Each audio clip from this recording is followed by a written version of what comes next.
Unibertsitatean etorkizuneko profesionalak prestatzen ari gara, eta orduan profesional horiek gizartean txertatzerakoan ze erantzunkizuna daukaten herri honetan euskararekin eta beraien jokabidea nolakoa izango den hausnartzen hastea hasiera-hasieratik. Eta guzti hortatik dator aktibatu izenarekin garatzen ari den programa hori. Informatika euskaraz egiteak ekartzen dituela abantailak gehiago, desabantailak baino. Azken finean beste hizkuntza batean lantzen duzu jakinduria sakonago bat. Azkenean gero lan mundura zoazenen ere bai, softwarea edo software esatea berdin-berdina delako. Eta euskaraz dakien batek erdaraz berdin oso ondo egingo delako.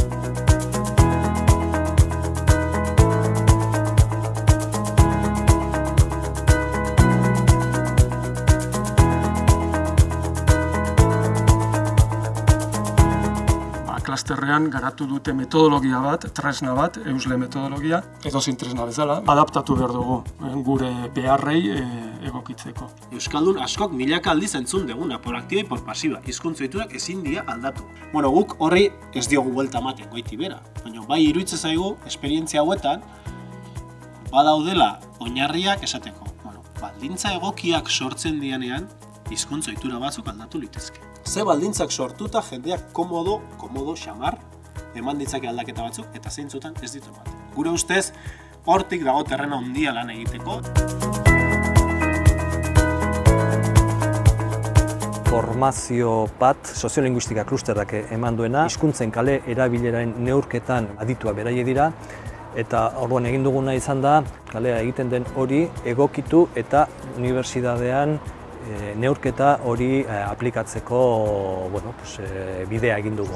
Ikasleak, beraiek egingo dute neurketa lan hori, eta gaurko saioa izan da, neurtzaile izango diren ikasle horiek formatzeko. Gaur etorri naiz euskararen erabilera ikertzeko proiektu hontara. Azkenean nik nahi nuena pertsonalki bai kolektiboki jakin EFA fakultatean bai informatika fakultatean zenbatek hitz egite duten euskara, eta horrek interes handia pizteit, entzunanekan noizbait olako proiekturen bat lagun bat egina eta interesa pizten zidan nik neukitea. Azpimarratuko nuke jendean motivazioa eta parte hartzea handia izan dela, eta hortaz gain irakasleek edozein duda eta ondo azaldu dizkigutela, eta pertsonalki motivatuta naiz. Azalperontara etorri naiz. Maixuka azaldu ziguniken proiektua oso interesgarri ditu zaitelako, ze ni euskalduna naiz, euskaraz egiten dut eguneko 24 ordutan, eta nahi nuke jakin Euskal Herrin ere bai, nire gizan bertzik ere bai euskal erabilera ematen duten. Maixuek eta gaur azalpenak ematen egon den jendiak dauki motivazioa ikusita, nire bai motibatu naiz, eta gogotsu ikusteko Euskal Herrin ere bai euskal erabilera anitza ematen dut. Horrekin nahi duguna da diagnostiko bat.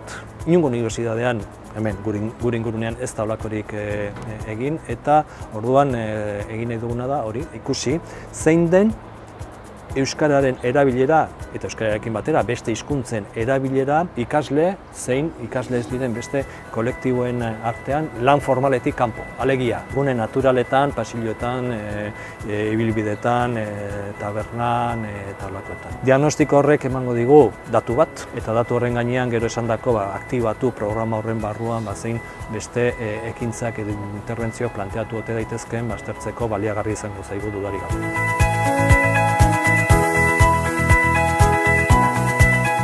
Azaroaren 23tik abenduaren 3ra, euskaraz hitz egiten edo ulertzen dugun guztion artean egin dezakegu euskaraz, eta elkarrekin arituta gure egunerokoan eragin genezake. Gure harremanetan hizkuntzarekin ditugun inertziak astindu eta uste baino gehiagotan euskarazko komunikazioa posible dela frogatu nahi dugu. Unibertsitatean euskara ulertzen duen jendea pentsatzen duguna baino gehiago dela jabearazi eta euskara gehiagotan erabili dezakegula ikusarazi nahi dugu. Hizkuntza ohiturak aldatzea norberaren hautua eta ariketa izan arren, bidea taldean eta batera erosoago eta lagunduago egin nahi dugu. euskara erabiltzeko testuinguru eta egoera berriak, abegikorragoak eta babestuagoak sortu nahi ditugu. Bakoitzak bere inguruan, bere ohiko harreman sareetan, gelan, laborategian, kafetegian, bulegoetan. Horretarako ikastegiz ikastegi eta zerbitzuz zerbitzu antolatuko gara.